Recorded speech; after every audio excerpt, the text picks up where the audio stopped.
Yo, I just got a little hustle, got a little work, couple little jobs for the eyes, a little dirt, couple ends for my troubles, couple little perks, never took orders well, self-sufficient little jerk, lining up the sheep and preparing to sink my teeth in, the AKA's the wolf, for a effing reason, insomniac demon, hardly ever sleeping. What is good, everybody? This is the WulfWords, the review podcast, the very first one, debuting.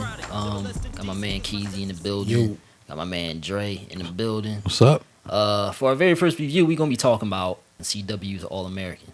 I found out about this show on Twitter because I ain't have nothing to watch, and I just put out a tweet like, something to watch, y'all. And some girl said All-American. First I heard the title, I was like, this shit sound corny.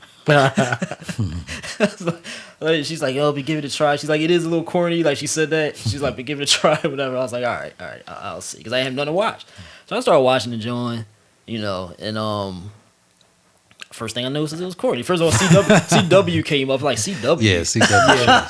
Yeah, CW. They can't possibly have some Dawson's Creek type stuff. Yeah, I was like, they can't possibly have a good show. And then this corny stuff happened. Beverly, not Beverly Hills. Where they live at? No, Beverly Hills. Hills. Beverly Hills and supposedly Crenshaw. Like, that's not a Crenshaw I know from the 90s and the movies and stuff.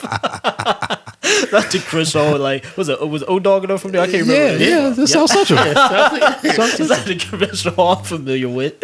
He's a corny, like, young boys, nerdy young boys and stuff. So those of y'all who don't know, well, I guess they should know. If you're watching this review, you probably know what All-American is about, but it's, a football player, based on a football player, Spence.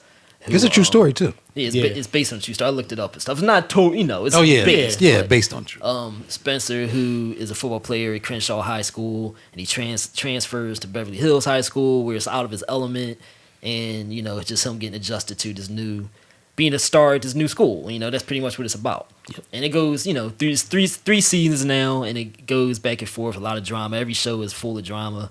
You know what I mean? One of the first things I noticed in the first season, we're going to talk about season 3 because the finale just ended, but I just wanted to, give a little introduction or whatever. One of the first things I noticed about season 1 that stood out to me was Spencer.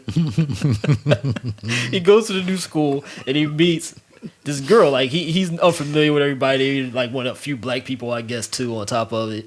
And he meets this girl at the school, kind of like takes him under her wing, and she, nobody was sitting next to him or something like that happened season 1, right? And then she's like, hey, you can look at my textbook or whatever, right? And she cute, right? So first thing I noticed is like, you should be like excited because the cute girl in the class is right. And Spencer don't look like nothing, man. He's a regular dude. Right? Yeah, so he don't look like nothing.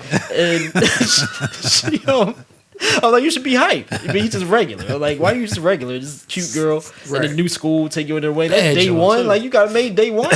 Day one. So then he walks out with the girl. They talking and they friends and stuff. And this other girl walks by. This other cute girl walks by. But in my opinion, no cuter than the other one. You know what I'm saying? She walks by. And he's like, like looking at her. I'm like, hold up, cuz. Like, like the nerve of you. Like, you out of this girl's league. You got nerve to be looking at the other girl. Like, yeah, I want her. Be happy with the girl you got is out of your league. Like, so immediately I was like, this show gonna be stupid because like when you see stuff like that, it don't make sense. Like, right? Like, did they not know that this dude is regular looking?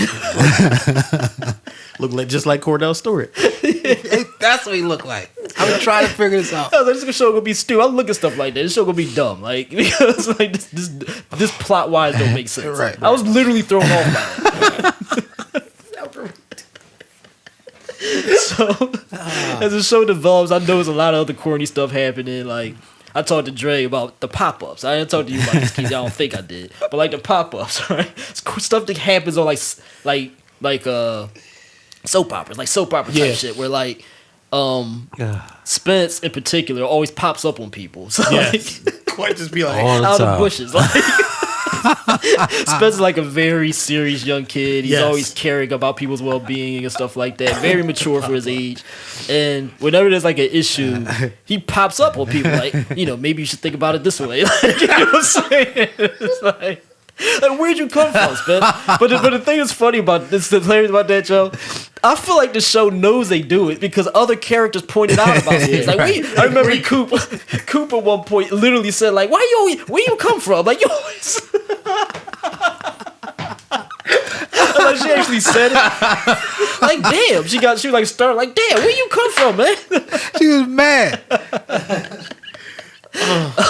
So the pop-ups, and everybody pops. It ain't just Spence. He do it the most, but like everybody pops up. Yes. This is a scene in the first season where like he goes in the locker room like on the break of one of his like the championship games, like the last show of the season. He's Something talking like with that. his dad. Yeah. He goes in the locker room. Or was it season 2? I'm not sure. He goes to the locker room and his dad, his like estranged dad or whatever, like pops up. Like, why are you in the locker room? Like a dark locker room, right?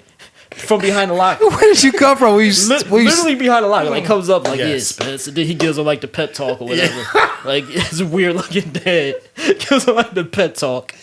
And like Spence is like, tuned up now to go out there. But then his mom pops up. Why are you there?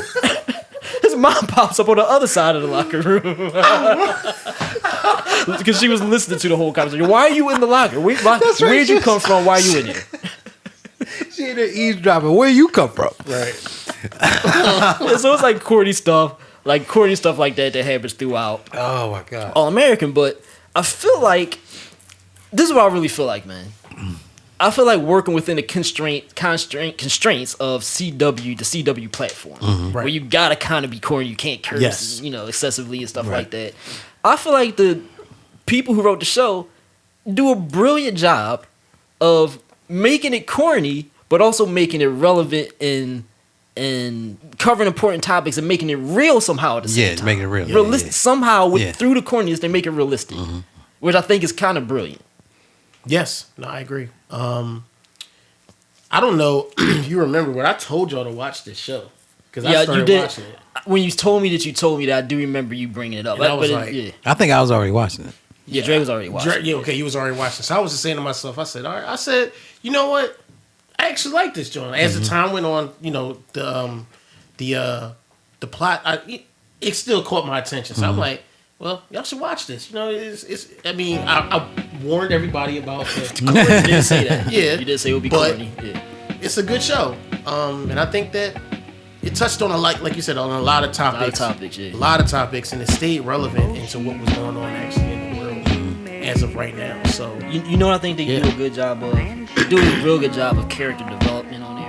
Yeah, I was a young boy when I met you. Too immature to get you, but I felt you enough to make me cry, bleed, and sweat you. Eventually, I went through a maturation stage when I started to see our future in more serious ways. I was still young, just about 9 when I felt it was.